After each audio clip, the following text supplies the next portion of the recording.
पहले बताना चाहिए था ना बे सुमाइला। अरे सर ये क्या कर दिया। तुम तो ऐसे बोलो जैसे तुम कितनी वीडियो रिकॉर्डिंग देखते हो मेरी, हैं कितना यूट्यूब देखते हो तुम लोग देखते तो हो नहीं। ठीक है तो क्या लगाना क्या नहीं लगाना। सर देखते नहीं है, पर कम से कम पड़ी रहती है तो एक अंदर से रहता है ना कि हाँ पड़ी हुई है।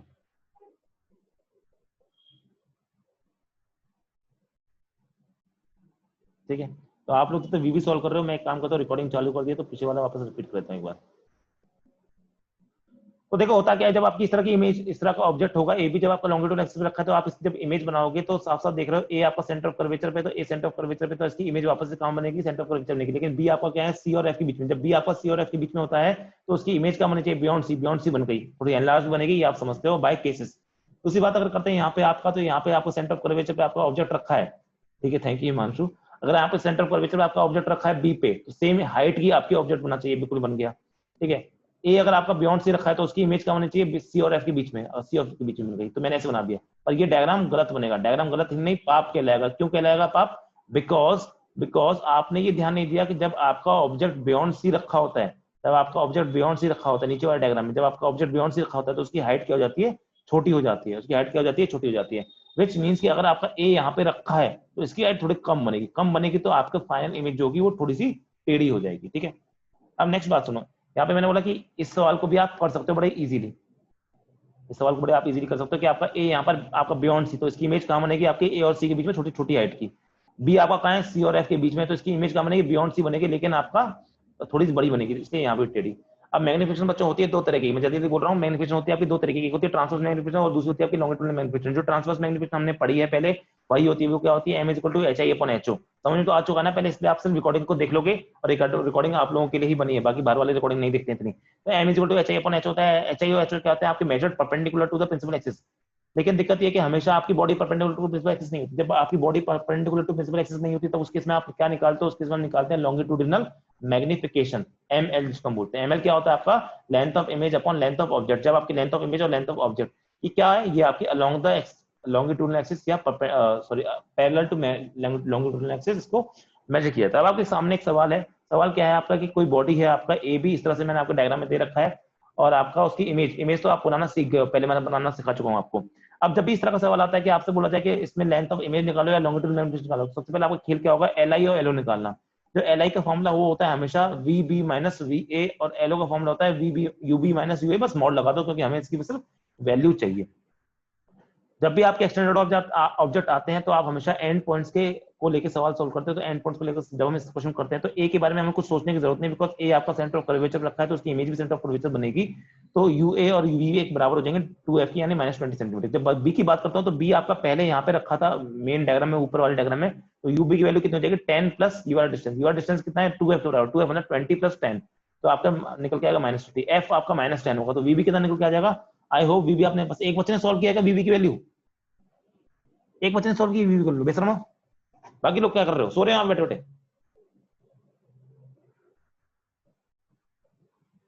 बाकी बच्चे क्यों नहीं बता रहे हो।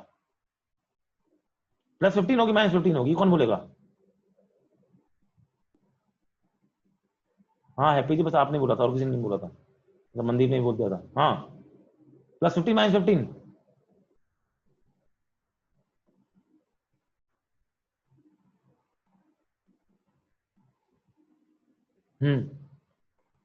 पता नहीं रहे, -15 सेंटीमीटर। ठीक है -50 सेंटीमीटर का मतलब क्या है, वो कहाँ बनी है, तो देखो ध्यान दो इस डायग्राम में, इस वाले डायग्राम में, इस वाले में -15 सर है मेरी फोकल लेंथ कितनी 10, 10 से ज्यादा, यानी यहाँ पे ये हो जाएगा 15 राइट, ये हो गया आपका 20, तो इमेज की लेंथ क्या होगी 20 -15 यानी 10 होगी, तो एल आई क्या हो जाएगा, या फॉर्मूले से बताऊं तो एल आई क्या हो गया आपका वी बी माइनस वी ए।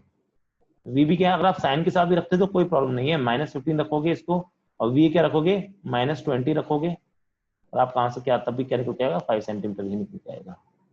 तो ये हो गई आपकी, यानी लेंथ ऑफ इमेज कितनी है बच्चों, लेंथ ऑफ इमेज है आपकी, ये होगी length of image is 5 centimetre. ठीक है ऑब्वियसली मैंने कहा था छोटी बननी चाहिए, छोटी बन भी रही है, पहले 10 थी अब 5 हो गई। अच्छा लॉन्गिट्यूडल मैग्निफिकेशन क्या हो जाएगा, एम एल क्या हो जाएगा सर, वो होता है आपका L I upon L O. L I क्या है 5 निकल के, एल ओ कितना था 10 निकल के आता है, यानी आपका आंसर हो जाएगा 0.5 हो जाएगा आंसर। आई होप कि ये वाली बात भी आपको समझ में सही है। Very good. एक तो बच्चे सवाल करने, बाकी तो सोने आए यहाँ पे, सोच ले। एक सवाल आप लोग करोगे, चलो करो। सही आंसर आना चाहिए इसका, लेकिन सोने आए हैं कुछ लोग तो यहाँ पे बस, वैसे कम बच्चे आ रहे हैं। मुझे लग रहा है क्लास बंद करनी पड़ेगी मुझे। कर दे क्या बंद? या तो मुझे सोच रहा हूँ क्लास बंद कर दूं मैं, या फिर मैं फीस बढ़ा दूं। इन दो चीजों में से कुछ एक करना पड़ेगा। और आपको लगता है कि आप थोड़े बहुत भी सीरियस हो तो मैं क्लास बंद कर दूंगा, या तो फीस बढ़ा दूंगा। मुझे ऐसे ही लग रहा है, क्योंकि आप लोगों को इज्जत समझ नहीं आ रही, मुझे ऐसे ही लग रहा है साफ साफ। तो मेरे पास क्या है कि अभी देखो एक बात बताओ, मैं यहाँ 20 बच्चों से, मतलब अगर मान लो 20 बच्चे मुझे 100 रुपए भी दें, कितने बड़े, तुम एक छोटा मोटा हिसाब लगा लो, 20 बच्चे, अगर मैं बात करूँ यहाँ पे,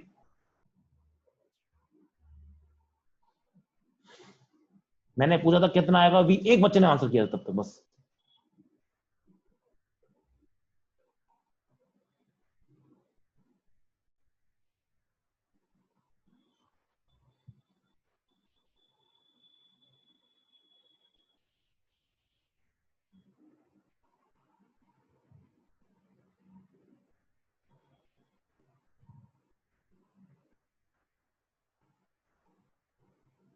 आपके सामने एक क्वेश्चन है जिसमें आपका ए जो है वो सी और एफ के बीच में रखा हुआ है, बी जो है आपका सी पे रखा है, और आपका 5 सेंटीमीटर की लेंथ है आपकी।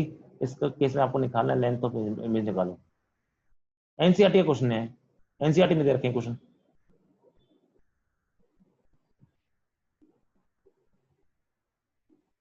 करो क्वेश्चन, बच्चे को छोड़ के। चलो देखते हैं इस सवाल को। तो पहले अपन क्या करते हैं, यू ए लिखते हैं। यू ए कितना होगा सर? ए को अगर मैं देखूं प्यार से, तो ए कहां पर है आपका? सेंटर ऑफ कर्वेचर से, ध्यान दो, सेंटर ऑफ कर्वेचर यहाँ पर है, ए यहाँ पर है, तो ये कितना है? 5 है। सेंटर ऑफ कर्वेचर तक की दूरी कितनी होती है सर? वो दूरी होती है 2f, यानी 30। यानी ये डिस्टेंस कितना है, ए का डिस्टेंस कितना है यहाँ से? 25 है। यानी यू ए कितना हो जाएगा? U will be equal to minus, U will be minus 25। आज मैं पता नहीं किस पे गुस्सा हूँ, उसको तुम पे निकाल रहा हूँ गुस्सा, और कुछ नहीं।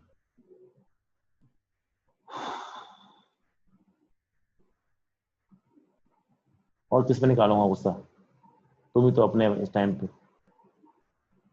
-25 सेंटीमीटर। ठीक है, ए के लिए अगर बात करें, ये हो जाएगा। ए के लिए फोकल लेंथ कितनी होगी? -15 सेंटीमीटर। वी निकालना है। अब मुझे यार प्यारे बच्चों, पहले बात वी बता दो कितना होगा। कोई नहीं सर, होता है। अच्छा हैप्पी, आओ बेटा कोई मिलो तुम। मिल होता है, तुम्हें बताएंगे तुम्हारा क्या होता है। वी बताओ, वी कितना होगा? निकाला होगा ना, सॉल्व किया होगा। 7.7 देख लेते हैं। तो क्या किया होगा आपने? 25 × 15 माइनस आ जाएगा, डिवाइडेड बाय 25 - 15। अरे सर ऐसे कैसे कर दिया? कोई तो चीज नहीं करी, उल्टा लिख दिया उस चीज को। ठीक है, ये 10 हो जाएगा। -25 × 15 डिवाइड बाई 10। तो 5 5 या 25, 5 2 या 10, और आपका हो जाएगा, क्या बोला था? 7.5 कैसे आया भाई तुम्हारा? मैंने गलती कर दी क्या?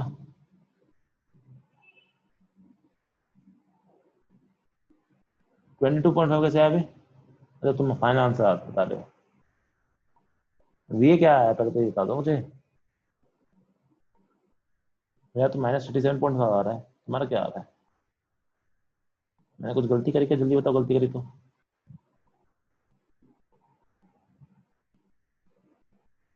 सही है, ठीक है, चलो सही है। अब मैं देखो, क्या बी के बारे में बात करूं सर? बी तो सेंटर ऑफ कर्वेचर रखा है, तो बी बी और वी यू बी बराबर हो जाएंगे। कितना हो जाएंगे? -2f, यानी क्या? -30 सेंटीमीटर हो जाएंगे। ठीक है, अगर ऐसी वाली बात हो गई तो क्या मैं ये बोल सकता हूँ, आपका ये हो गया, तो क्या मैं आपका ये बोल सकता हूँ सर, जो लेंथ ऑफ ऑब्जेक्ट हो जाएगा वो क्या होता है आपका? मॉड ऑफ कोई भी, यू बी माइनस यू कर दो, U A minus U B कर दो, जो कि आपको पता ही है 5 ही है, दे रखा सवाल में ना। और एल आई कितना हो जाएगा आपका सर? वो V B minus V A हो गया। ठीक है, जो कि कितना हो जाएगा आपका? जो कि कितना हो जाएगा आपका? अच्छा, कोई भी माइनस कर दो, तो 30 माइनस, साइन हटा दो, चाहे साइन हटाना है तो हटा दो, -30 -37.5। मॉड लगा देंगे तो आपका आंसर आ जाएगा क्या 7.5। क्या क्या आंसर आ जा रहा है भाई तुम लोगों के? क्या 7.5 होगा ना भाई? यही होगा हाँ के ना? यही होगा आंसर। ये भी तुमने गलत कर दिया।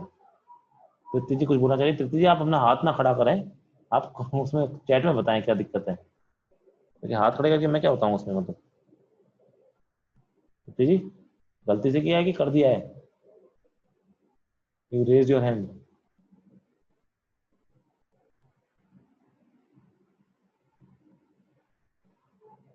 आपका हाथ नीचे कर दिया मैंने। ठीक है आंसर हो जाएगा 7.5। आ रही है नहीं आ रही है बात समझ में? आ रही है कि नहीं आ रही है रे? आ रही है ना? चलो एक आखिरी चीज पढ़ लेते हैं आज की, ठीक है, जो इसी से रिलेटेड है। आखिरी चीज पढ़ लेते हैं आज की जो इसी से रिलेटेड है, ठीक है। वो क्या है वो सुनो। वो क्या है आपका इंपॉर्टेंट चीज है सुनना। मैंने जो अभी तक सवाल कराया इसमें एक बात ध्यान देना, आपका जो ऑब्जेक्ट का साइज था ना 5 सेंटीमीटर इस केस में, तो पिछले वाले केस में कितना था 10 सेंटीमीटर था। वो फोकल लेंथ के लगभग बराबर था, वो फोकल लेंथ के बराबर था या ऑब्जेक्ट डिस्टेंस के इन सब के बराबर था। ऑब्जेक्ट डिस्टेंस 20 है तो 10 है, तो लगभग बराबर है, आसपास है, मतलब 20 और 10 बराबर तो नहीं होते पर बहुत ज्यादा डिफरेंस नहीं होता। लेकिन अगर आपने बहुत छोटी होती है, if object size is very small, if object size is very small, और जब भी स्मॉल की बात होती है तो किसी से स्मॉल किससे होती है कंपेरिजन होता है, तो किससे कंपेरिजन हो रहा है? As compare to object distance. Object distance, focal length, बाकी सब, वो बाकी सारे जितने भी डिस्टेंस है उनके कंपैरिजन में अगर आपका जो ऑब्जेक्ट का साइज है बहुत छोटा है, बहुत छोटा मतलब अगर आपका ऑब्जेक्ट डिस्टेंस है 10 सेंटीमीटर और आपकी ऑब्जेक्ट की लेंथ है मान लो, ऑब्जेक्ट का साइज है मान लो 0.5 mm, 5 mm, बहुत छोटा है ना कंपैरिजन में। तो उस केस में अपन एक अलग एनालॉजी लगाते हैं, फॉर्मूला आते हैं, और ये क्वेश्चन आपके आईआईटी में पूछा गया है, क्वेश्चन नीट में पूछा गया क्वेश्चन, ये तो इंपॉर्टेंट बन जाता है, क्वेश्चन के फॉर्म में पूछा गया है, पर ये एक्चुअली थ्योरी का ही पार्ट इसको मानना चाहिए। अब देखो एक बात याद रखना, एक मैं आपको थोड़ी सी बात करूंगा, एक शब्द होता है जिसको हम बोलते हैं चेंज, ये मैथमेटिक्स का चीज बता रहा हूं मैं, छोटी सी सुनना। एक शब्द होता है आपका चेंज। चेंज का मतलब क्या होता है? चेंज का मतलब होता है आपका डिफरेंस, ठीक है। उसको हम दो तरीके से बात करते हैं, दो तरह के चेंज होते हैं दुनिया में। एक होता है बच्चों आपका फाइनाइट चेंज, मैंने बोला एक फाइनाइट चेंज, दूसरा बच्चा बोलेगा सर इनफाइनाइट चेंज। अब इनफाइनाइट चेंज नाम की कुछ चीज नहीं होती। दूसरा होता है आपका वेरी स्मॉल चेंज।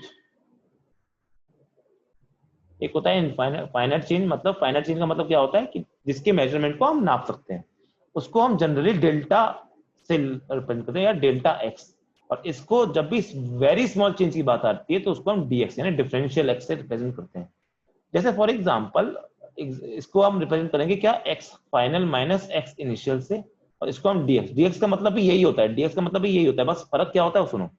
इस वाले केस में एग्जांपल के लिए अगर हम बात करें तो जैसे मैंने एक्स इनिशियल को ले लिया आपका 2 और एक्स फाइनल को मैंने ले लिया, एक्स फाइनल को मैंने ले लिया आपका 3, तो आप डेल्टा एक्स क्या बोलोगे सर? डेल्टा एक्स हो जाएगा 3 माइनस 2 यानी 1, जो कि एक फाइनाइट वैल्यू है, जो कि क्या है, एक फाइनाइट वैल्यू है जिसको हम नेग्लेक्ट नहीं कर सकते। लेकिन जब आप डीएक्स की बात करते हो, डीएक्स का मतलब होता है वेरी वेरी स्मॉल चेंज, को हम डिफरेंशियल चेंज भी बोलते हैं। इसको हम कभी कभी आपका ये शब्द इस्तेमाल करते हैं डिफरेंशियल चेंज।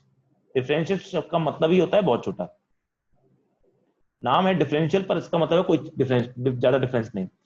इसका क्या मतलब होता है? इसका क्या मतलब होता है जैसे आपने, इसका मतलब भी x final minus x initially होता है, बस फर्क क्या होता है कि दोनों का फर्क बहुत छोटा है। जैसे एक्स इनिशियल आपने ले लिया 2 और एक्स फाइनल ले लिया आपने 2.00001, बहुत सारे 0 और 1, तो इस केस में आपका जो dx कहलाएगा वो क्या हो जाएगा? वो x final minus x initial ही होगा, पर वैल्यू क्या आएगी आपकी 0.0001, जो कि क्या है, very very small, very small, या कभी कभी हम बोल सकते हैं नेग्लिजिबल चेंज है।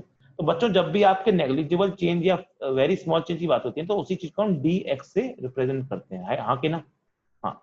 अब सर आप यहाँ पे क्यों बता रहे हो वाली बात, तो सुन। अभी थोड़ी देर पहले मैंने आपको बोला था कि आपकी जो लेंथ ऑफ ऑब्जेक्ट होती है, मैंने मॉड लगा के बताया था, अब आप मॉड मत लगाओ, मैंने मॉड लगा के बताया था, मॉड मत लगाओ। तो एल ओ जो होता है, मैंने कहा था मॉड लगाओ चाहे मत लगाओ, उससे कोई फर्क नहीं पड़ता, बिकॉज एक प्लस का होगा एक माइनस का होगा, ऑटोमेटिकली कुछ ना कुछ एडजस्ट कर लेंगे। तो ये मैंने क्या बताया था? ये मैंने बताया था U B minus U A, right. और उसी तरह से मैंने आपका एल आई क्या बताया था? एल आई बताया था आपका यू, सॉरी एल आई बताया था मैंने आपका वी बी माइनस वी ए।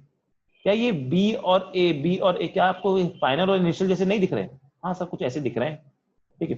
तो अगर मैं स्मॉल मैं कहूं कि if LO is very small, अगर वेरी स्मॉल लिख दिया, इसका ऑटोमेटिक मतलब तुम समझ रहे हो क्या है कि आपका सर बी यू, अगर LO बहुत स्मॉल है इसका मतलब UB माइनस UA बहुत स्मॉल है, क्या उस केस में क्या मैं LO को अप्रोक्सीमेटली DU लिख सकता हूँ? हाँ के ना? क्या मैं LO को अप्रोक्सीमेटली DU लिखता हूँ? हाँ बिल्कुल लिख सकते हो। क्या सिमिलरली क्या मैं आपका LI को, क्या मैं आपके LI को आपका DV लिख सकता हूँ? हाँ के ना?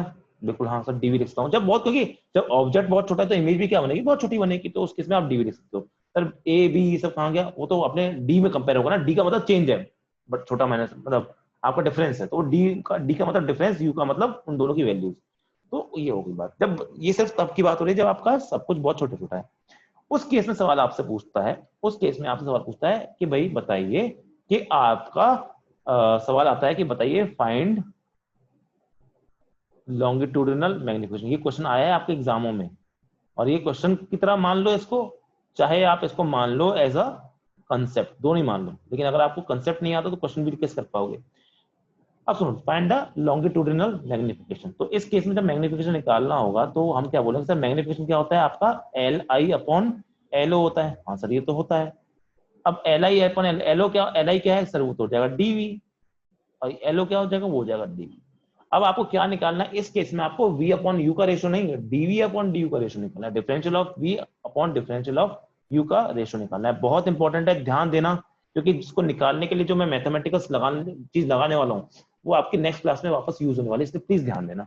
अब सुनो, अब मैं सर ये DV और DU कहां से लाऊंगा, सवाल तो आता है मैं DV और DU कहां से लाऊंगा, तो सवाल है कि डिफरेंशियल लिखा है।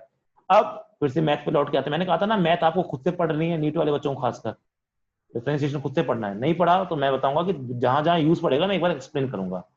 तो मैथमेटिक्स में अगर आपको ध्यान होगा तो आप जब डिफरेंशिएशन पढ़ते हो तो अगर प्रोडक्ट, डिफरेंशिएशन ऑफ प्रोडक्ट करना है तो यानी डी ऑफ एक्स वाई करना है, तो आप क्या करते हो, एक को कांस्टेंट मानते हो और दूसरे का डिफरेंशिएशन कर देते हो, दूसरे को कांस्टेंट मानते हो और एक का डिफरेंशिएशन करते हो। ये तो पता है ना आपको, दोनों प्रोडक्ट, इसको प्रोडक्ट रूल बोलते हैं। एक्स वाई करना है तो आप वाई को कांस्टेंट मान लो, एक्स का डिफरेंशिएशन कर दो, फिर एक्स को कांस्टेंट मान लो, वाई का डिफरेंशिएशन कर दो, ये कर सकते हो, राइट। ऐसे ही डिवीजन रूल भी होता है, पर डिवीजन रूल को मत याद करो, बिकॉज कितने फॉर्मूले याद करोगे, तो आप प्रोडक्ट रूल ही याद करो। मान लो कल को सिर्फ डिवीजन आ जाए तो क्या करूंगा मैं, डिवीजन आता है तो आप एक्स अपॉन वाई आ गए। अब इसमें डिवीजन रूल होता है पर डिवीजन रूल मत याद करो, मैं कह रहा हूं मत याद करो। फिर क्या कैसे करेंगे सर इसको बेटर तरीके, डी एक्स अपॉन वाई को आप देखो डी एक्स इंटू 1/y की तरह देखो, ठीक है। हाँ वेरी गुड हैप्पी, ठीक है। तो डी एक्स इंटू वाई, अब इसको क्या करना है, इसको वैसे ही करो।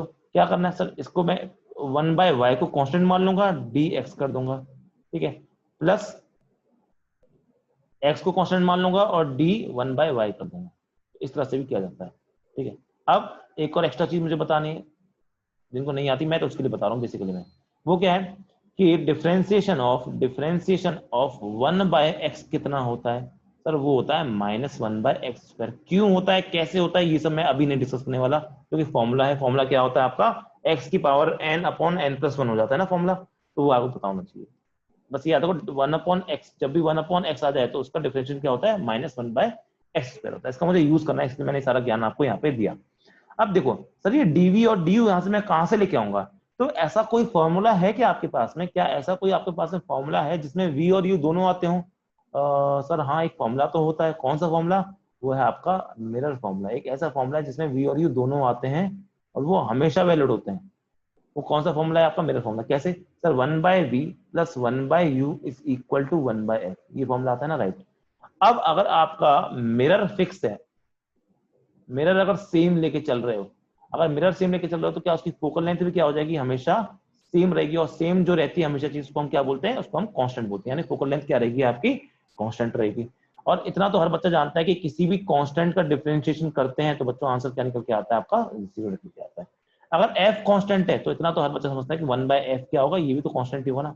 अबे 2 एक कांस्टेंट होता है, 1/2 भी तो कांस्टेंट होगा। अब मैं क्या करता हूँ, इसमें करता हूँ डिफरेंशिएटिंग बोथ साइड्स,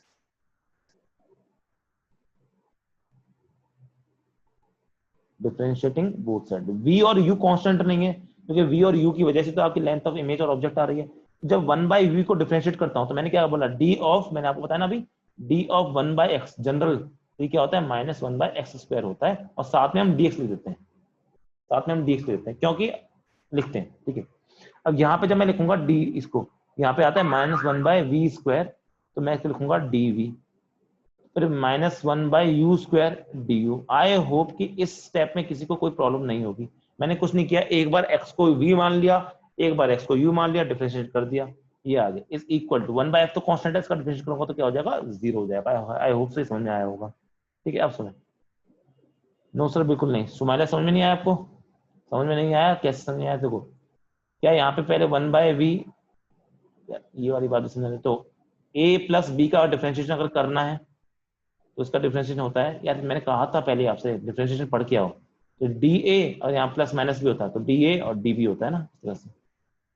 अच्छा आ गया समझ अच्छे से, अरे तो नो का लिखा है, चलो तो इस तरह से आ गया, ठीक है। तो मैंने ही लिखा। अब एक बात पे ध्यान दो, मुझे सवाल में निकालना क्या था, क्या मुझे लॉन्गिट्यूड में क्या निकालनी थी आपकी, वो निकालनी थी आपकी dv/u du। तो क्या है, दोनों आपको यहाँ दिख रहे हैं, हाँ सर ये रहा dv और ये रहा du। तो मैं क्या करता हूँ, इन दोनों को पहले एक जगह एक साइड कर लेता हूँ, -1/u² dv यहाँ रख देता हूँ और इसको यहाँ पे लिख देता हूँ, तो ये +1/u² du बन जाएगा, ठीक है। अब क्या करता हूँ, सर मुझे dv/du चलना चाहिए, हाँ सर चाहिए, dv ये रहा, du ये रहा, यहाँ पे क्या आ जाएगा -v²/u²। Very very very important thing to study. इतना इंपॉर्टेंट यहाँ पे जितना इंपॉर्टेंट नहीं है पढ़ने का, इससे इंपॉर्टेंट है कल जो हम टॉपिक पढ़ने वाले हैं, और कल किसके रिस्पेक्ट में किया है डिफरेंशिएशन। है क्वेश्चन अच्छा है आपका बेटा। जब किसी का टर्म्स में डिफरेंशिएशन करते हैं ना, जैसे फॉर एग्जांपल आपका एग्जांपल समझो, जैसे फॉर एग्जांपल मैंने आपका किया है, जैसे यहाँ पे d1/x किया होता, तो जब सुन एक बात सुन लो, मानो y इज इक्वल टू आपका लिखा है at² लिखा है, अगर मैंने यहाँ पर आपका dy लिखा होता, dy/dt होता, तो इसको हम बोलते हैं कि हम टाइम के रिस्पेक्ट में डिफरेंशिएट करते हैं, तो हम इसको एक्चुअली लिख के आ रहे हैं, इसको लिखेंगे हम 2 × at लिखेंगे, राइट। तो मगर एक ध्यान दो एक चीज, क्या अगर मैं dt को यहाँ से हटाऊं तो क्या यहाँ पे dt लिख सकता हूँ, हाँ के ना, हाँ सर लिख सकते हो बिल्कुल। तो वही चीज कर रहा हूँ, तो मैं जब भी डिफरेंशिएट करता हूँ, डिफरेंशिएट करने के दो तरीके होते हैं, या तो मैं यहाँ पे dy रहने दूं बस और यहाँ पे 280 लिख दूं। अब किस चीज को मैंने डिफरेंशिएट किया है, मैंने टाइम को डिफरेंशिएट किया है, तो जिसको डिफरेंशिएट किया है उसका dt यहाँ लगा दिया, और उसी को आप डायरेक्टली याद करते हो इस तरह से dy/dt फॉर्म में याद करते हो। पर एक्चुअल चीज जो मैंने ऊपर लिखी है वो होती है, एक्चुअल चीज ये होती है, उसको आखिरी में आप इस तरह से याद करते हो, आप बोलते हो dy/dt यानी t के रिस्पेक्ट में किया है, ठीक है। तो जब आपका कोई रिस्पेक्ट नहीं है ना, जब आप किसी रिस्पेक्ट में नहीं करते, जैसे फॉर एग्जांपल मैं 1/v को डिफरेंशिएट कर रहा हूं, तो जब किसी के रिस्पेक्ट में नहीं कर रहे हो आप डिफरेंशिएट, तो आप क्या सिंपल लिखते हो 1/v² कर दिया। अब किसको डिफरेंशिएट किया है, v को, तो आप यहाँ पे एक dv और लगा देते हैं। आई होप कि ये मैथमेटिक्स वाली आपको बात समझ में आएगी, ठीक है। ये फॉर्मूला इसको याद करना है तो कर लो, यही क्या हो जाएगा, यही आपका ml हो जाएगा। पर मैंने क्या कहा, एग्जाम में मैक्सिमम टाइम आपसे ml नहीं पूछता है, लॉन्गिट्यूड मैग्नीफिकेशन पूछता नहीं है। क्या पूछता है फिर सर हमसे पूछता है लेंथ ऑफ इमेज।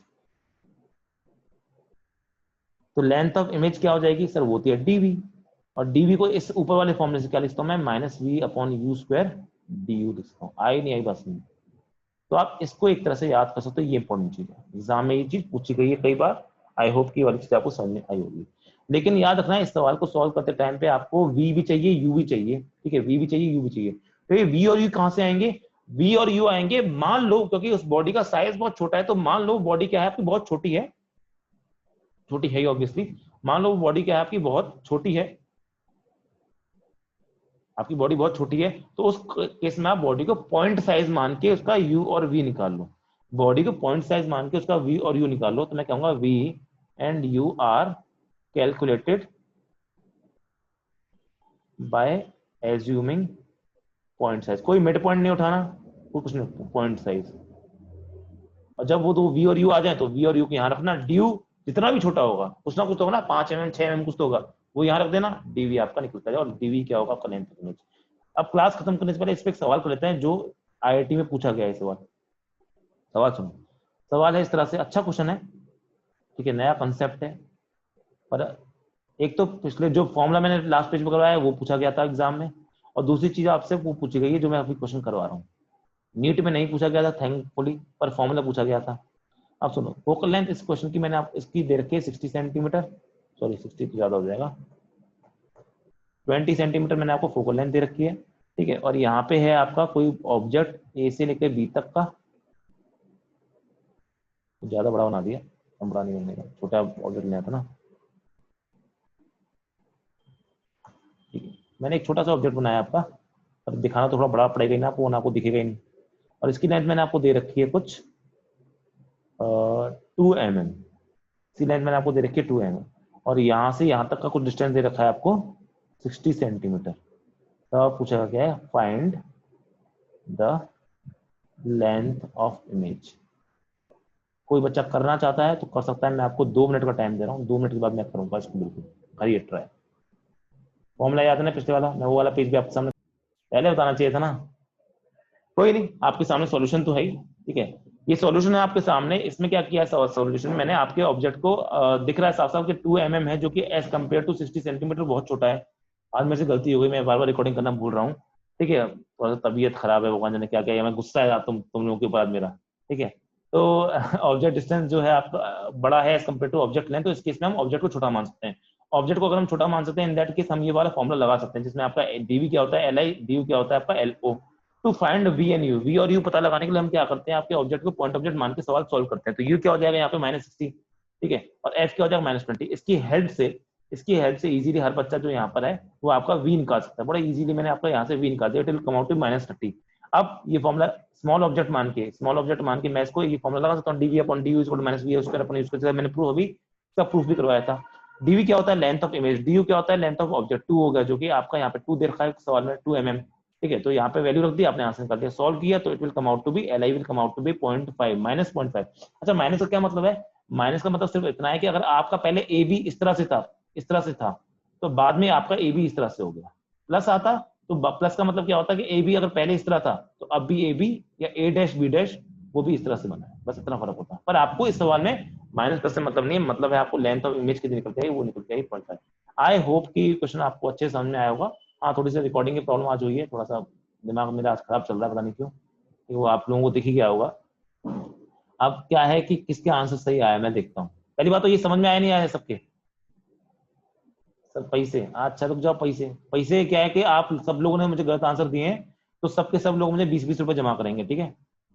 सबने 20-20 रुपए, सब क्या है कि सबने 20-20, क्या अच्छा, सब 11 की बात हुई थी, 11 दे ना बिसरमो, क्योंकि सबने जवाब गलत आवाज जवाब दिया, और जिसने गलत जवाब दिया मैं सबका नाम पकड़ता हूँ अभी। ठीक है, सबसे पहले मीनू जी जो सबसे पहले आंसर दी थी 15 सेंटीमीटर, बेटा 15 सेंटीमीटर तो आंसर किसी भी केस में पॉसिबल नहीं था।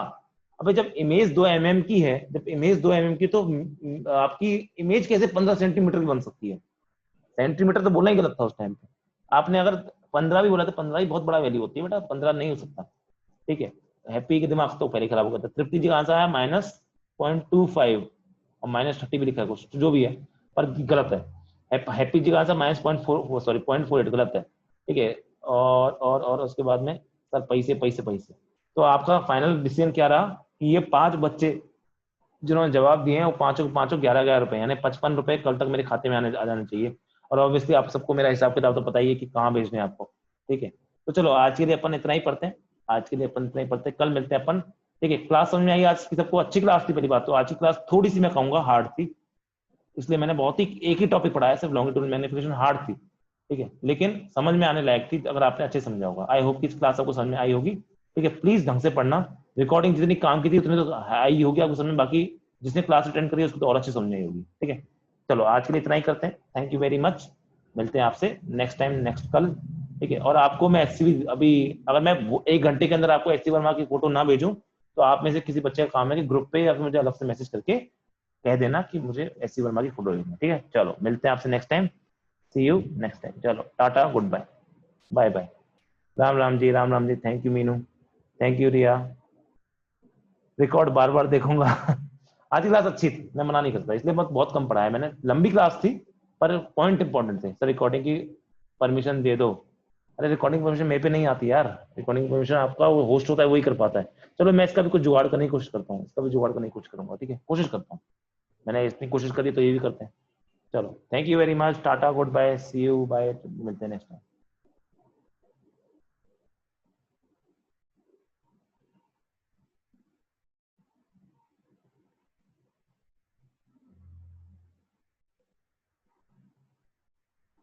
Good night, good night everyone, bye.